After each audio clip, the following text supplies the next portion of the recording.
everybody. It's Missy Wolf with Center Stage Magazine, and we are here with Tommy Howell. How are you? I'm so great. How are you? I am doing well. Now, for the people who are watching that maybe don't know you as Tommy Howell, they know you as C Thomas Howell. Right. I know that you've got a lot of fans that are so excited about your music and your debut, Rose Hill. So I want to know like the whole story. I've read your bio, but I want to know the whole story. What got you into music? It's a miracle that I'm even really here at this point. You know, COVID hit. Mm-hmm. I was into a two-man play in LA that I was really looking forward to doing. We put about 2.5 months of rehearsal time in, and literally 4 days before opening night, COVID shut down the planet. And here I was in LA, just like everybody else, really unsure of what was happening. And I just had a feeling that this was going to take a minute to shake out. So I went and grabbed a guitar, and that idea originated from a film that I want to do that's sort of based on what I refer to as the J.D. Salinger of country music, a guy that just banged out one awesome album that was a big hit and walked away from the business and went and chased his own dreams, which was to be a cowboy and ride colts and not deal with, the glitz and glitter that comes with fame. And I grew up in a rural background, so rodeo. My father was a professional bull rider for 10 years and still is a team roper, and we have horses and cattle and grew up, I was raised in that environment. So that was something that I wasn't willing to expose when I was younger. All the stereotypes that come with that, and I didn't know how to handle it. And now I feel like I really probably missed out embracing the authenticity of where I came from, because now I understand that that's my superpower, and my whole life's changed because of it. So going back to the beginning of COVID and getting a guitar, there was an intention there originally, which was aimed towards, well, I can do the horse part of it really well, and that's where I'm from. I needed to figure out how to, strum a guitar a little bit, and that was the original plan. But what happened was this instant love affair with, I sort of discovered that my 40 years of training in acting and storytelling and working with the best writers and understanding thoroughly what a beginning and a middle and an end meant. And what, at the age of 55 now, you understand things in life like irony and destiny and fate and pain and immortality, and these things that affect us all in the world of songwriting. And those are all relatable factors. I really love the younger people that have the ability to do that, because it took me a lot of life living to understand what those words even meant, and to be able to apply them to myself, and then to be able to share them with other people and have them be embraced and understood is a very big step. And that was all unintentional for me. But part of what happened when I started putting together my own show was I didn't understand the value of my life experience in Hollywood and how important that was to share with people. They really want to know what it was like to work with Elizabeth Taylor and what was The Outsiders like, and do people still say Stay Gold or Wolverines from Red Dawn? And of course the answer is yes to that, and all that stuff is what has made me who I am. And now I feel for the first time that I have a little bit of value to share some of that wisdom and experience in a humble way. And songwriting has become such a blessing in my life, because, I've hidden behind characters and roles and cameras and makeup And this is the first time I'm really playing myself, so I can come out on stage and share a part of myself. And via song or story, whether that's embraced or not, it's me. So that's new for me and exciting for me and been a real absolute pleasure. And that's what country music and country people and the Nashville's really offered that for me. You know, if you're willing to be open and honest and grounded and authentic, then this is a really great place for you. You know, there's glitz and glamour in country music too, and that stuff makes a whole heck of a lot of money. But there's something about just a man and his guitar and some, you know, some honesty that is really engaging. And it's not a big part of our culture right now. So to be able to experience that and share that, I find that there's a lot of people that really still love that and embrace it. So, you know, there's some entertainers that don't like to talk about their acting career when they're playing. There are.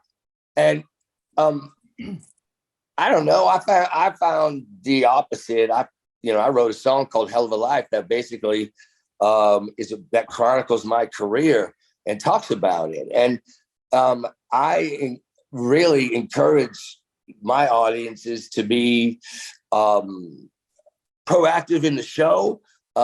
It's better for me if people are asking questions or just involved, because just like any live show, that sort of provokes a beautiful organic response that changes from show to show, depending on the people, depending on the questions, depending on the energy of it, you know. And I've had to learn, well, you know, maybe if you're playing at a dining club or a bar, maybe they're not really into the intimate stories, you know. Maybe that should be saved for sort of a theater experience or a more intimate thing. And these are all bumps and bruises that I've had to sort of go through to get to where we are now, which is a really beautiful place, because I have a core band of committed guys that allow me to stretch and grow. They're all Nashville trained, super awesome people that have the patience of a stepmama. I gotta tell you, they have taught me so much. And of course, my producer, Dean Miller, who comes from, you know, Roger Miller, that's his daddy. And he has nothing but tons of experience in the business. These people have led me to, you know, the promised land of how to do things right in the music industry in Nashville. And I've learned how to structure my songs through people like David Kennedy and Channing Wilson and Wyatt Durrett. These are all people that I've been able to work with who are all incredible songwriters, award-winning songwriters. And again, yes, you know, I never anticipated that my work in Hollywood would enable me to have the experience that I've been having. But I'm so grateful for it, because it's been a fast track of education with the people that I really respect a ton. And we have an album coming out now that I'm really, really proud of. And our first single was Rose Hill, which was based on my experience. I'm a big Allman Brothers fan. And we went down to Macon, where they had spent a lot of time writing songs and hanging out in places, and sort of shed their skin and became the Allman Brothers band. And you know, when you get into them and you realize the greatness of Dwayne Allman and that guitar and what he did by the time he was 24 years old, whether you go down and catch all the stuff that happened down in Muscle Shoals or the stuff that happened in Florida when he was putting together his own band, or when he was just young and traipsing around behind the scenes in clubs where there weren't very many white people, and he was studying the greats. And so I got into that, and then my heart broke when I found, you know, the real story behind it all. And he was killed at 24 years old. And, you know, we all were raised thinking that it was Eric Clapton on Layla. And you find out that, well, no, he brought in Dwayne because he loved how Dwayne played. He said, "Play that slide for me." And when you get into the history of it, it was so moving for me to discover there was a place called Rose Hill, which was a cemetery. That's a beautiful place that they used to spend time opening up and being spiritual and creative, and probably smoking a lot of weed and drinking beer and doing shit that they shouldn't have been doing. Yeah. But they went there for the solitude and the peace of mind, because there were no police and they could do whatever they wanted to do and hang out and connect. And they wrote songs like Elizabeth Reed and Little Martha, and Lord knows what else was inspired there. And for me to go there and to see the headstones of Elizabeth Reed and Little Martha, and then the brothers, and then Butch Trucks is there, and of course Barry Oakley is there. It was so moving. And of course, we all get that feeling when we go to a cemetery and wander, and our imaginations wander, and we realize, oh my God, that person was only 5 years old, or that person was 105 years old, and what it does to our imaginations. But the irony really struck me of my own immortality in that moment, and that life is so fragile, and that I'm going to be in the ground or wherever I'm going to be, having had a very similar experience that they had. And out came Rose Hill from that. And I'm really proud of the song, but it was just a moment of truth for me. Right. It wasn't something that I tried to manipulate or carve or sat down to say, man, I'm going to write a tribute to the Allmans. I just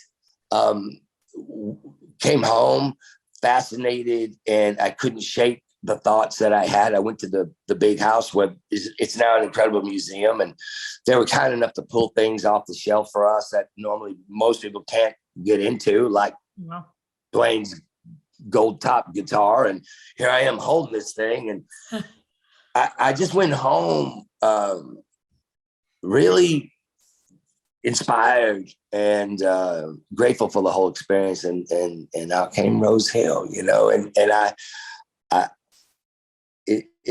as you write songs, there are many songs that we write that are terrible, and Rose Hill for me was a song that had some beautiful moments in it because it was spiritual and creative, sort of organically coming together. There was no plan, and most of my songs, frankly, I don't even really take credit for, only because I just sort of open up and pipe through whatever comes through. And it sounds like such a cliche, but it's really true. The best songs are just poured through your heart and out of your pen. And I really understand that, because I would be frustrated before I started writing songs when somebody would say, so how do you write a song? Do you write the music first, or do you write the words first? And I used to always be on pins and needles waiting for that answer. And a lot of musicians aren't the greatest communicators, even though they communicate well through music. They're not socially really, able to share with you a great answer there. So I finally have one, that works for me. And when somebody asks me that, of course, there are many ways to write a song. For me, being a word guy, the words come first. By writing the words first, there's innately some sort of a melody that will come with the wording that you've struck, even if you have no intentions of that. So if something,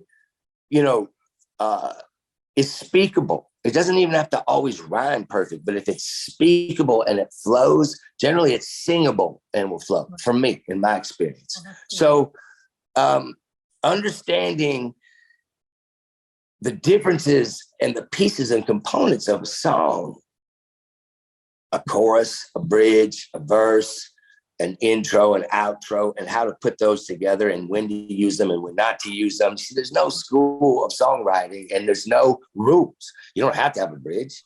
You know, you don't have to do anything. You know, you can just strum 2 chords and just talk through it. And that's a song, you know, and many people have done really well with that. So I don't know what makes something work and what makes us think something is cool, but I started to just write stuff for myself that I liked and that I wanted to hear. And now I think we've got something to offer at a show. You know, we have pretty damn good time. There's 6 of us all together at a full show. Sometimes we strip it down to a trio. We go from kind of mountain music, mandolin, harmonica, you know, straight down to like Texas Thunder, you know, big kit with driven by a bass and electric guitar. And I love that sound a lot, that sort of Southern rock feel. And it takes a minute to feel the confidence to be able to bring that to the plate in a way that makes sense, especially at my age. So I've really enjoyed that journey. And we got some new recordings that I just did last week to finish out the album. I have a song that I wrote that I really, really love called Pony Girl, that is based on a lullaby that was written in 1908 called Pony Boy, that I think Susie Hinton, who's the author of The Outsiders, I think she drew that name Pony Boy from that. I don't know 100%. Okay. But I was going to ask that. It kind of makes sense. And so I discovered that little poem / lullaby and wrote my own version of it. And it's a sweet little song. And I can't wait for people to hear that, because we're diversified group that I think we have a big sound, and we also have a sentimental kind of touching sound, and I think people are gonna like it. I think so too. And also, I mean, I love Rose Hill. I have been listening to that. And then the other night you posted a song, Damn Good Man, right? Was that Yeah. Okay, it was for all you late night people and graveyard shifters.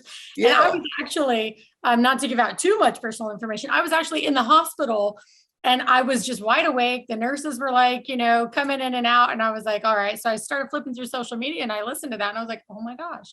So it was so much fun. And I love that you put that out there and you don't care what time of day when you're feeling, you're in the mood to do something, you're just going to post it. You know what? I don't, and here's one thing I wish more artists would do. I love the artists that'll sit down and play. Jason Isbell will sit down and post anything, man. He's fearless. A lot of artists are like, oh, it's got to be perfect and I can't send it out. And it needs this, it needs that.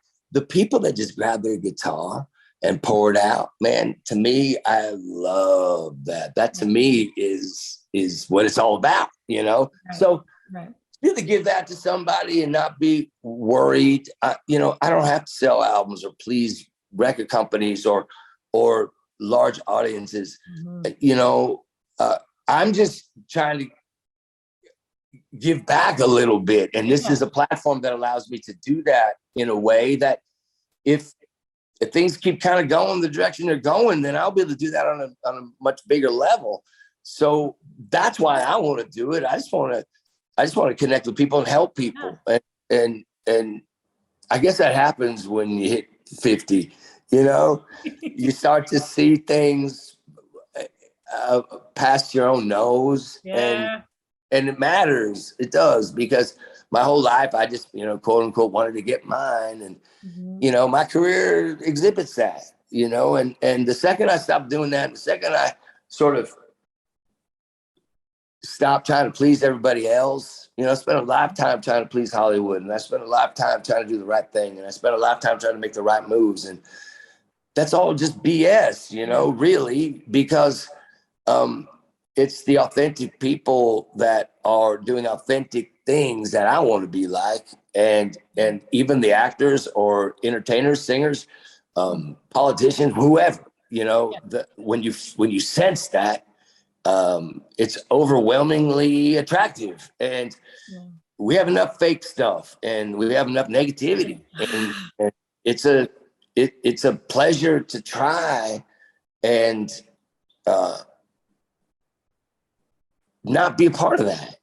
Absolutely. And I think your fans adore that. And I know that you have so many loyal fans. I've been watching them comment on all your social media posts. And man, one of the things that was great too about watching you, I mean, I grew up with you, you know, you were always there. And one of my favorite things about you was that when you transitioned from character to character, you were that character, and you could make people hate you, like on Criminal Minds, right? Like you had this entire network of people that were just, they loved you, they're fans of you, and they were just like, oh my God, I love How could Ponyboy turn into the Reaper? Right. But it's so good when you're able to do that, and you're not just stereotyped and put in one little box. Appreciate that. I so appreciate that. You know, I think the stereotypes that are successful have the biggest success. I think the chameleon type actors struggle in the short run, but I think they have longer careers. Yeah. It took me a while to really embrace not being sort of a cute teenage kid and working because of that, and really making a decision to do it on a serious level, which meant training and understanding and doing the work that goes behind it so I could back it up. And I suffered in my 20s trying to really understand what acting is / was, who I was, what I was trying to do. You know, we all want that, and we don't even know why. But at a young age, we're all striving to have that giant career, that Tom Cruise, Johnny Depp thing that everybody thinks is so awesome. And then, you know, for me to be able to have worked with those type of people and had moments with, whether it was Steven Spielberg or Francis Ford Coppola or Franco Zeffirelli, who I spent a year with Elizabeth Taylor in Italy, doing a film called The Young Toscanini that never really came out here for legal reasons. The film went into like some crazy, turnaround legal issues with studios being sold and money being owed and things like that. And it was a great experience for me to be able to taste a part of old Hollywood that way, working with people like Anne Margaret and many people that worked with the great James Dean, whether it was, Hopper or Martin Landau or Harry Dean Stanton, all the greats that I was able to work with, all these great people that really understood what acting was and is and what should still be. It's hard now. It is hard now. And I wrote a song about it, and it's on my album. It's a song called 88, and it basically talks about, I remember how things used to be back in 1988. Yes. Tearing walls down was the thing back then. Now we build them up with hate. So, everything has changed. The social climate has changed so much. I did a movie in the 80s called Soul Man that we thought was so socially responsible. I was back then such a part of the left side and supported Hollywood and all that it meant to be and equal rights and doing what we thought was taking a risk, which was this movie that dealt with a very delicate issue that at the time was not trendy at all. There was no support. We didn't have safety nets of social media rallying around us. We stepped out, we took a risk, and we wanted to share a message through humor that today is, I get people coming up to me and saying horrible things about, you did blackface and things. I say, well, you're taking things out of context. Completely. I guess if you want to take a photo from the movie and just say, that's Tommy Howell, he's a horrible person, I apologize. Because in that context, I can see how that could hurt somebody, and I feel bad that nobody intended that. Right. But if you watch the movie and you realize that nobody was mocking anybody here, we were really dealing with sensitive issues that are so meaningful today. So the people that attack that role or that project today are the people that we were supporting when we made it. Yeah. And that's how much society has changed. So people bring that up to me and I say, I apologize if you're offended by that. That was not our intention. And I apologize that you've been hurt by many, many things on this planet that are horrifying. But I swear to you, our intention was not to do that. And people ask me, would you do that movie again? I said, of course not. I mean, it's such a crazy question to me. It's difficult for me to not get angry at it because you're going back 40 years ago. Right. And you're asking me, would I do something or be a part of something that felt right then that is obviously not right now? And that's how we changed as people. I've changed too. So it's an important part of my life. It's an important part of people understanding the difference between, well, you found a picture of me mocking people in blackface out of high school and how you feel about that. That to me has a very different weight to it. That has a racist intention individually. Being a part of a movie that took 150 people to tell a message and a story that we intended, in all intents and purposes, to share with a really smart and wise tone. Yeah, absolutely. And now, woo. But that's where that shows growth in society and in our own hearts. So I didn't mean to go off on a tangent. No, it's important for me because it's a socially delicate time. And a lot of people have a hard time with, country music and Southern people. And there's a lot of stereotypes that come with that, and I am such a huge fan of this growth movement. But here's what needs to be understood. You see, and here's just a quick example. And this gentleman doesn't mean anything by this at all. And I'm a big fan of a gentleman named Wayne Brady who does a show called. I love Wayne Brady. He does a show called Whose Line Is It Anyway? And he's fantastic. And I love him. He's so talented. And if I ever meet him, I give him a big hug and say, man, you are badass. Yeah. But I would also love to have a tiny conversation with him and just share from my perspective. You spend a lot of time on that show discussing how, people don't get certain respect at the Oscars. Mm-hmm. People don't get the respect that you feel they need in Hollywood. And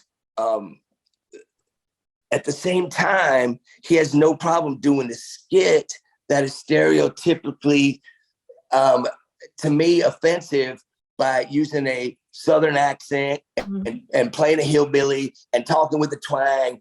And that's fine. He doesn't understand that, you see, you can't have it one way. Yeah. It's got to go all ways. Everybody has to take a social step forward and not just, and listen, I understand we need the pendulum to swing hard one way because it has been so horribly wrong for so long. Mm-hmm. But at a certain point, we have to embrace the big picture together. And it's not going to change until we do. So that's what I feel for me is because of my experience in Hollywood, because of my my fearlessness with change, my fearlessness with the new movements and new pronouns and everybody embracing that. I have best friends who have children who have transitioned and have had heart-to-heart conversations with that. This is real. This is not something that needs to be understood by people that don't understand it. A pronoun request is as simple as respecting a person. You don't need to understand why. I would prefer to be called sir. You don't need to know why that. You just would say, okay, no problem. You don't have an issue with it. So then why does it need to be an issue with anybody who has that request across the board? It doesn't. It doesn't from the South. It doesn't if you're a church person. It doesn't matter if it goes against all your belief systems and all your nana's belief systems and all your pastor's belief systems. That doesn't matter. It's simple. Just respect the person. Yeah. That's it. So growth is an easy thing.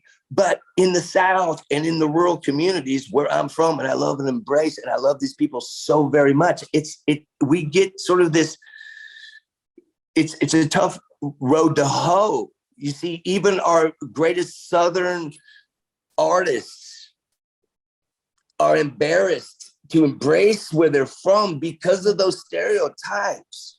And we need to break those chains. We need to break those chains. There are good people everywhere. There are bad people everywhere. Yes. So, to me, this is a beautiful platform to be able to say, man, it's cool. Rural people are cool. Accents are cool. Hillbillies are cool, man. It doesn't all mean, because you like to hunt and have a gun, doesn't mean you're a horrible person. Exactly. And I think it takes so many different types of walks of life for us to get through the day. I mean, can you imagine how boring it would be if we were all the same? Girl, you're preaching now because that's my whole point. My whole point of all this is y'all just mind your own business. Yes. Yes. Get on with life and become a better you. Yes. I tell that. Listen, I've had to deal with especially in the beginning. I had to, and this has all happened very quickly for me. This music thing I've only been doing for a year and a half. So when it first started, if you look back at my social media from the beginning, I said, listen, I just thought it would be cool if I could post some stuff up of just barely learning how to play, and then maybe we edit something together after a year and you might see some progress, right? I thought that would be cool. Well, holy cow, all of a sudden I didn't think like, oh Lord, here's another one. He thinks he's a country western star now, and all these things that wanted, that I was just like, well, let me just put this down and never mind. But it also pushed me because you see, a lot of people did nothing through COVID. A lot of people drank their way through COVID. A lot of people got divorced. A lot of people made babies. For me to be able to have really turned something that was really horrifying into something good, which I never would have been able to do before. I always had excuses. Well, I wish I could play the guitar, but I'm 45, I'm 50. I would never, I can't. And then, all of a sudden COVID hit and I stopped all that nonsense. And I just gripped it and I focused and I put all my negative thoughts aside and really enjoyed the process. And through that, discovered an incredible thing, which was my ability to be able to sit and talk and tell somebody a story and write it down on paper and put it to music, and it started to make some sense, and I started having a damn good time, and that's the best part about it. I love that. Now, do you come to Nashville a lot or no? That's where I live. Okay, well, I live in Franklin. No, you don't. You're like 40 minutes from me. Yeah, oh my goodness. I love it so much. Well, when you are feeling up to it, if you are ever, we do live streams at our house with performances, and we let fans ask questions during. I would love that. we would love to have you here to do that. All my guys are there. We would roll in and I bring my, we could trio, we could go bigger. We have the most fun doing that. And please, let's put it together. Absolutely. That would be so much fun. I'm glad we're neighbors. I had no idea. Yeah. That is well, that's what happened. I moved there and I just started doing all the work and I fell in love with it and started meeting people and just working and soaking it all up and going everywhere and soaking up the history and really, you know, applied myself. And it's just the best place. I love it so, so, so much. Yes. The same thing for me. When I stepped off the plane, when I first came here, I was like, oh, this is my home. The best. I lived in Huntington Beach, California. I lived, you know. So I know that's the same. It's the same. So it's so different. You know, California is so different. Just the culture is so different. You'll get embraced and hugged and fed a meal and told the story and you'll be out the door before you know it. And you don't even know these people. You know, it's the greatest thing ever. And in California, there's a lot of lonely people. There's a lot of lonely people struggling and focusing in some areas that they're spending a lot of time and money in. That's a waste. Absolutely. Absolutely. Well, I am glad we're neighbors. I'm glad you're here. Yes. So when we get back. I love it. Let's come in. Yes. Now, is there anything else that you want to tell fans? Like when, do you have plans on when the album is going to come out? Because I need to hear. So we're going to drop 3 singles. My next one is a song called Whiskey Demon. That'll be coming out in a couple of weeks. Right. And then we're going to probably put out a song that I really, really love as far as our sound and who we are. That's called Possessed. And that would come out, probably in December. And then we're just going to release the whole album in January. Okay. And I'm really excited about that because, first of all, back up a little bit. I'm doing a new series now for Netflix. It's called Obliterated, and it's produced by the people that make Cobra Kai. Okay. So I'm really excited about this show. And I'm in Albuquerque, New Mexico right now. We're doing 8 episodes for the first season, and we're on number 6 right now. Oh, nice. So when we wrap this up, I'm going to go start a Christmas tour and do a little like 5 or 6 city holiday thing. Okay. And then I plan to really focus on music next year because it'll take about a year for us to get back on schedule to go back for season 2 and Obliterated. And that's what I'm going to be touring and coming and really sharing the music. And we're so excited because it takes a minute to really get on your feet and feel like, you know, you're not dog paddling, but you're really swimming, you know? So we're swimming now. I love it. And is your family, were they like really supportive from the beginning or were they kind of questioning why? Okay, so first of all, real quick, this is my family in a nutshell. First of all, everybody in my family are tough as nails. Everybody in my family there. When I say everybody was stunt people. My sister was a stunt person. My cousins are stunt people. They're all cowboys. My nieces are rodeo people. They work every day on ranches. We're hardworking group people. So music wasn't a part of our family. Nobody was musical. And when I started playing music, unfortunately, and he made it and he's fine, but my daddy caught COVID early on. And, you know, he was a bull rider for 10 years and became a stuntman his whole life. So we just assumed, well, you know, like everything else, daddy will kick COVID's ass and we'll be okay. Yeah. Well, we had about 3-4 days there where things got really intense. And, you know, as the news does, we were all paralyzed in fear, people dying, and we're just not sure what was going on. And I started thinking about what it meant to me to lose my father. And he's always been a larger than life character to me. I mean, my father was a stuntman bull rider, you know, and he always walked away. So the thought of him never being there would never enter my mind, just because literally he was sort of a superhero to me. And I started thinking about these kids of larger than life characters, like, for example, Jesse James' son, Jesse James Jr. I started thinking, well, what if your dad was like back in the day, a gunfighter or a bank robber, what would that be like when Daddy said, well, I'm off to work. I'll see you later. And I really related to that in some way. Of course, my father wasn't a gangster, but in some way, he was a bit of a gunfighter, meaning I didn't know if he was going to come home or not,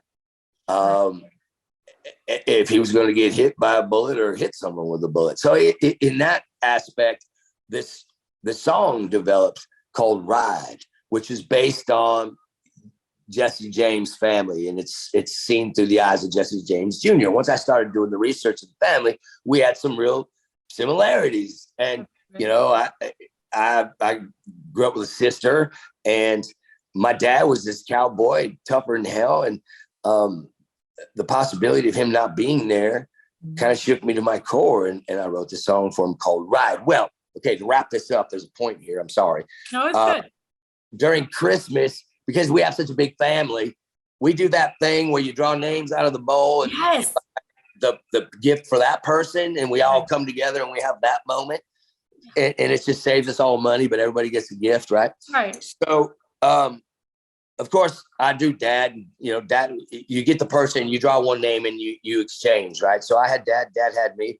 Dad got me the same gift he always gets me, which is monogrammed golf balls that say Pony Boy, and I don't even play golf anymore, but that's what I still get for Christmas.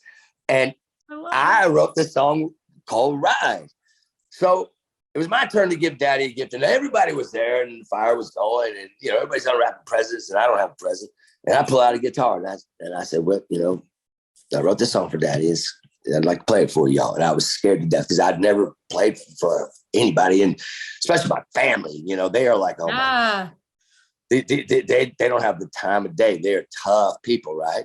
Mm-hmm. So they all kind of took a seat and they started looking at me, and I played the song Ride. And I got through it and finished it, and I felt pretty damn good about it. And I didn't say anything. I was just kind of looking around. Nobody really said anything, and everybody was real quiet. And I didn't really know how to respond. And then my brother-in-law, Jimmy, stood up, and he slapped his knees, and he said, well, that was a hell of a lot better than I expected. Who wants a beer? So that was great success for me in that moment, and that's sort of explains my family in a nutshell. Yeah.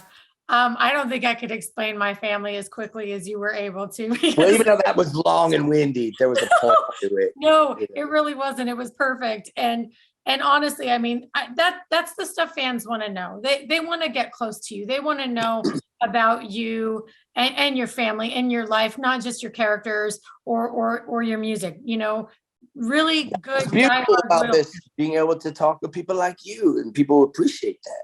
Absolutely. And I'm excited that you actually took time out of your day and your busy schedule to even talk to us today. It made my entire year, my entire life, actually. So that's so awesome. Thank you so much, Misty. Absolutely. So we're going to say goodbye to fans, but I need you to hang out for a minute. Yeah. Okay. Thank you all for listening. I appreciate you. We really do. And if you have any questions, you can, check us out at TommyHowellMusic.com. All right, guys, you heard him. So check him out and follow, like, and share. Stream Rose Hill because it's amazing. And until next time, guys, we'll see you soon. Thank you so much.